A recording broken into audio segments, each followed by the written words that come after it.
Friends, welcome to Rishu creations. Friends, ఇక ఈరోజు కథలో అయితే ఏం జరిగిందో తెలుసుకుందాం. ఇక పద్మమ్మ అయితే ఏడుస్తూ, ఎందుకు ఎల్లమ్మ తల్లి ఇలా చేసావు?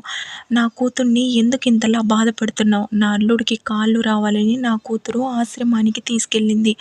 ఎందుకు ఇలా చేసావు తల్లి అని ఏడుస్తూ ఉండడంతో అంతలోనే ఇక తన భర్త అయితే వస్తాడు. అది చూసి ఇక ఏంటి పద్దాలు, ఎందుకు ఏడుస్తున్నావు అని చెప్పి అడుగుతాడు. ఎందుకైతే నీకెందుకులయ్యా అని చెప్పి అంటుంది. ఇక అట్లా మాట్లాడావంటే ఇంకేం లేదు, ఎందుకు ఏడుస్తున్నావు ముందు చెప్పు పద్దాలని అంటాడు.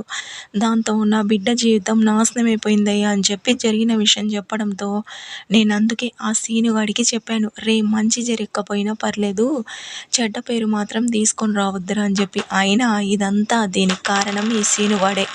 అయినా వాళ్ళు ఎంతో ధనవంతులు, వాళ్ళు ఎక్కడికైనా తీసుకెళ్ళి ట్రీట్మెంట్ చేయించుకోగలరు. ఇప్పుడు బిడ్డ ఏడుస్తుందంటే దానికి కారణం ఒక రకంగా ఆ సీనుగాడే. అయినా తన తలరాతని తనే రాసుకుంది. అందల తలరాతని దేవుడు రాస్తే మన బిడ్డేమో తన తలరాతని కావాలని రాసుకుంది, ఇప్పుడు ఏడుస్తుందని చెప్పడంతో నువ్వు అట్లానే మాట్లాడతావయ్యా, నాకైతే గుండెంతా పిండేసినట్టుందని చెప్పి బాధపడుతూ ఉండడంతో నువ్వు అలా ఏడుస్తూ ఉంటే నాకు కూడా బాధగా ఉందని ఇక సింహాద్రి పద్మమ్మని దగ్గరికి తీసుకొని మనసులో తను కూడా బాధపడుతూ ఉంటాడు. ఇక ఆ తర్వాత జ్యోతి సూర్య ఒకసారి ఆనందికి ఫోన్ చేసి మాట్లాడితే ఎలా ఉంటుందని చెప్పి మాట్లాడుకుంటూ ఉండంగా సూర్య ఇప్పుడొద్దు తర్వాత మాట్లాడదామని అంటాడు.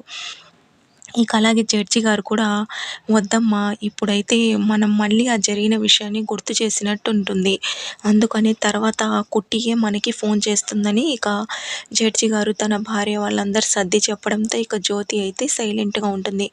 మరోపక్క ఇక ఆదిత్యం చూసుకోవడానికి సిస్టర్ని అరేంజ్ చేయడంతో ఆదిత్య చాలా కోపంగా ఆనంది ఆనంది అని గట్టిగా అరుస్తూ ఉంటాడు. ఇక ఆనంది పరిగెత్తుకుంటూ వస్తుంది. ఆ తర్వాత ఇక సునంద చెప్పిన మాటల్ని గుర్తుకు తెచ్చుకొని, సారీ ఆదిత్య గారు, నేను లోపలికి వినిపించినా రాలేనని చెప్పి బాధపడుతూ ఉంటుంది. ఇక అంతలోని సునంద ఆదిత్య గొంతు వినిపించి, ఏమైంది నాన్న అని అడుగుతూ ఉంటే, ఏంటమ్మా నన్ను చూసుకోవడానికి సిస్టర్ ఎందుకు, అయినా నన్ను చూసుకోవడానికి ఆనంద్ ఉంది కదా, తనకన్నీ తెలుసు అని అంటుండడంతో ఆనంది లాయర్ నాన్న, డాక్టర్ కాదు అని చెప్పడంతో అయినా కూడా తనకు అన్నీ తెలుసమ్మా, తను చూసుకుంటుందని చెప్తాడు. ఇక లేదు నాన్న, తను నీతో పాటే అక్కడ వారం రోజులు ఉండి చాలా నిన్ను చూసుకుంది కదా, అందుకే తనకు రెస్ట్ చాలా అవసరం, అందుకోసమే నీ పనులు చూసుకోవడానికి సిస్టర్ని అరేంజ్ చేశాను. అలాగే తనైతే డాక్టర్కి ఎప్పటికప్పుడు నీ గురించి ఇన్ఫామ్ చేస్తూ ఉంటుంది అని చెప్పడంతో అవునా, అవునమ్మా నువ్వు చాలా చక్కగా ఆలోచించావు, ఒక ఆడదాని బాధ ఆడదానికి అర్థమవుతుందని చెప్తారు. చూడు నాకు అసలు ఆనంది గురించి ఆలోచనే రాలేదు, సరేనమ్మా ఆనందిని రెస్ట్ తీసుకొనిలే అని చెప్పడంతో సరే అయితే నీకేం కావాలన్నా సిస్టర్ దగ్గరుండి చూసుకుంటుంది, చూసుకో అని చెప్పి తను వెళ్ళిపోతుంది. ఆ తర్వాత ఏంటి, తను పిలిచిన వెంటనే లోపలికి వెళ్దాం అనుకుంటున్నావా ఏంటి, నువ్వు అసలు తన కంట కూడా పడకూడదు, నువ్వు ఇంట్లో ఉండాలి, నీ పనులు నువ్వు చూసుకో వెళ్ళని ఇక కోపంగా మాట్లాడుతుంది. దాంతో ఆనంది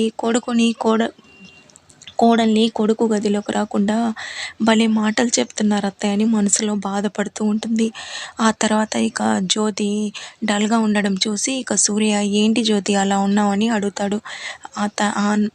కుట్టి గురించి ఆలోచిస్తున్నాను సూర్య, కుట్టికి తల్లైన తండ్రైన మనమే కదా, పద్మమ్మకి ఈ విషయం తెలిస్తే బాధపడుతుంది, కానీ అక్కడికి వెళ్ళలేదు. సింహాద్రి బాధున్న మనసులోనే భరిస్తాడు, అక్కడికి వెళ్ళి తనని మాట్లాడలేడు కదా, అందుకోసమే అని చెప్తుండడంతో సరే అయితే ఫోన్ చేద్దామని ఫోన్ చేస్తారు. ఆ తర్వాత ఫోన్ అయితే హాల్లో ఉంటుంది. ఆనంది ఫోన్ మోగుతుండడంతో అంతలోనే హాల్లోకి ఆదిత్య వస్తూ ఉంటాడు. ఆనంది ఫోన్ మోగుతున్నట్టుంది, ఆనంది ఎక్కడ అని చూస్తూ ఉండగా ఆనంది ఈ రింగ్ టోన్ వస్తుందంటే సూర్యబాబునో జ్యోతమ్మనో కాల్ చేస్తున్నారని చెప్పి, అమ్మో ఆదిత్య గారు ఇటువైపుగానే వస్తున్నారు, తను చూశారంటే అని చెప్పి పరిగెత్తుకుంటూ వచ్చి ఫోన్ అయితే పట్టుకుంటుంది. దాంతో ఇక ఆ ఫోన్ అయితే కాల్ని కట్ చేస్తుంది. ఆదిత్య ఎవరు అని అంటుండడంతో ఇంటి దగ్గర నుంచి ఆదిత్య గారని అంటుంది. ఆదిత్య ఏంటి నువ్వు నా గదిలోకి రావడం లేదు, నా గదిలో పడుకోవడం కూడా లేదు, ఎందుకు ఆనంది అని అడుగుతూ ఉండడంతో ఆనంది సైలెంట్గా ఉంటుంది. ఆదిత్య చెప్పానంది, అడుగుతుంది నిన్నే కదా, మాట్లాడకుండా అలా సైలెంట్గా ఉంటావేంటి చెప్పు అని నిలదీసి ఫ్రెండ్ విశాల్ కాల్ చేయడంతో నా ఫ్రెండ్ విశాల్ కాల్ చేస్తున్నాడు తర్వాత మాట్లాడదామని అక్కడి నుంచి వెళ్ళిపోతాడు. ఇక నెక్స్ట్ డే కూడా సునందని అడగడంతో తనకి లేడీస్ ప్రాబ్లం రాకూడదని చెప్తుంది. ఆ తర్వాత ఆనంది పూజ చేయడం చూసి ఆదిత్య షాక్ అవుతాడు. ఇక హారతి తీసుకోమని అంటుంది ఆనంది. దాంతో హారతి తీసుకొని ఆదిత్య నిన్ను అడిగితే మా అమ్మ నీకు లేడీస్ ప్రాబ్లం అని నువ్వు పూజ ఎలా చేస్తావు, నిజం చెప్పు ఆనంది, నా గదిలోకి రాకపోవడానికి కారణం ఏంటి, ఏం కారణం అది చెప్తావా లేదా అని నిలదీస్తాడు. ఫ్రెండ్స్ ఈరోజు కథ అయితే ఇది. నచ్చితే లైక్